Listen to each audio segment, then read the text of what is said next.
অন্তর্বর্তীকালীন সরকার তিনি সবার মিডিয়ার সামনে, শিক্ষকদের সামনে আপনারা ঘোষণা দিবেন, এটা আমরা আশা করি।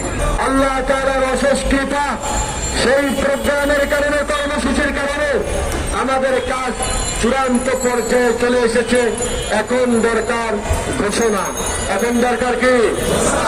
তো আমরা রওনা হয়েছিলাম, আকাশ মেঘাচ্ছন্ন দেখে সকল শিক্ষকদেরকে বলেছিলাম মোবাইল এবং পাস গুলো আপনারা একটু সাবধানে রাখবেন।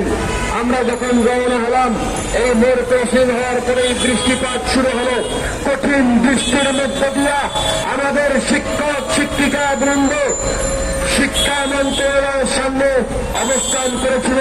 সেই বৃষ্টি ভেজা অবস্থায় আমরা রাস্তায় বসে পড়েছিলাম। সারা দেশের 40 বছর বেতন ভাতা বঞ্চিত ইবতেদায়ী শিক্ষকদের ন্যায্য দাবি আদায়ের জন্য আমরা সেদিন অবস্থান করেছিলাম শিক্ষা মন্ত্রণালয়ের সামনে। প্রিয় ভাইরা, যদি ভিজা কাপড়ে সেদিন আমরা বসতে পারি, তাহলে আজকে এই শুকনো জায়গায়ও আমরা বসে যেতে পারবো ইনশাআল্লাহ। অবশ্য রাত্রে যাপনের জন্য যদি কর্মসূচি আছে তাহলে বিছানার ব্যবস্থা হবে। তবে আমরা চাই না কর্মসূচির কোন প্রয়োজনীয়তা আছে। আমরা বিশ্বাস রাখি আমাদের যে প্রতিনিধি টিম যারা সচিবালয়ে গিয়েছেন, তাদের মাধ্যমে আমরা সুসংবাদ নিতে চাই না। আমরা সরাসরি আমাদের অভিভাবক, আমাদের দায়িত্বশীল যারা সংশ্লিষ্ট দপ্তরে আছেন, শিক্ষা মন্ত্রণালয়ে আছেন, আমরা সরাসরি তাদের মাধ্যমে ঘোষণা চাই। কি বলেন? নাকি আমাদের কথায় বাড়ি চলে যাবেন? সরাসরি আমরা আমাদের অভিভাবক, শিক্ষা উপদেষ্টা মহোদয়, শিক্ষা সচিব মহোদয়, আপনাদের কথা শুনলে আমাদের প্রাণ জোড়ায়। এজন্য আপনাদের সাথে আমাদের অনেক শিক্ষক আছে, বছরের পর বছর চাকরি করেছে, অবসরে গিয়েছে, তখনও শিক্ষকদের সাথে সাক্ষাৎ হয় নাই।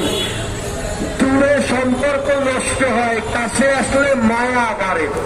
কাছে আসলে কিভাবে হয়? মায়া বাড়ে। আমাদের প্রতিনিধিদের মাধ্যমে নয়, আমরা চাই আপনারা আমাদের অভিভাবক, দায়িত্বশীল, আপনাদের সুবুদ্ধি আছে এবং সেই সুবুদ্ধির বহিঃপ্রকাশ মাঠে এসে, স্টেজে এসে শিক্ষকদের সামনে ঘটাবেন বলে আমরা আশা করি। কথা ঠিক? মিডিয়ার সামনে, শিক্ষকদের সামনে আপনারা ঘোষণা দিবেন, এটা আমরা আশা করি। আর যদি দেখি যে না, আমাদের কথা আপনাদের কর্ণকুহরে পৌঁছাতে আমরা ব্যর্থ, পারি নাই, তাহলে হয়তো আমাদেরকে আরেকটু সামনে এগোতে হবে। তবে আমরা চাই না যে শিক্ষকরা কম্বল কিনুক। আমরা চাই না অন্তর্বর্তীকালীন সরকার হচ্ছে বৈষম্য বিরোধী ছাত্র আন্দোলনের ফসল। ঠিক না? দেখি, অন্তর্বর্তীকালীন সরকার কোন দলের না। আওয়ামী লীগের সময় গেলে হয়তো জামাত শিবির আছে, আবার দেখা গেল আশা করি বলবে না, কে আসবে, আসার পরে বলবে অমুক দলের লোক আছে। কিন্তু অন্তর্বর্তীকালীন সরকার তিনি সবার। তিনি কি? সবার। এদেশের আপনার জনসাধারণের সরকার, বৈষম্য দূরীকরণের সরকার। আপনি আসনে বসার পরে, দায়িত্ব নেওয়ার পরেই বলেছেন যে আমি কোথাও কোনো সেক্টরে বৈষম্য রাখবো না।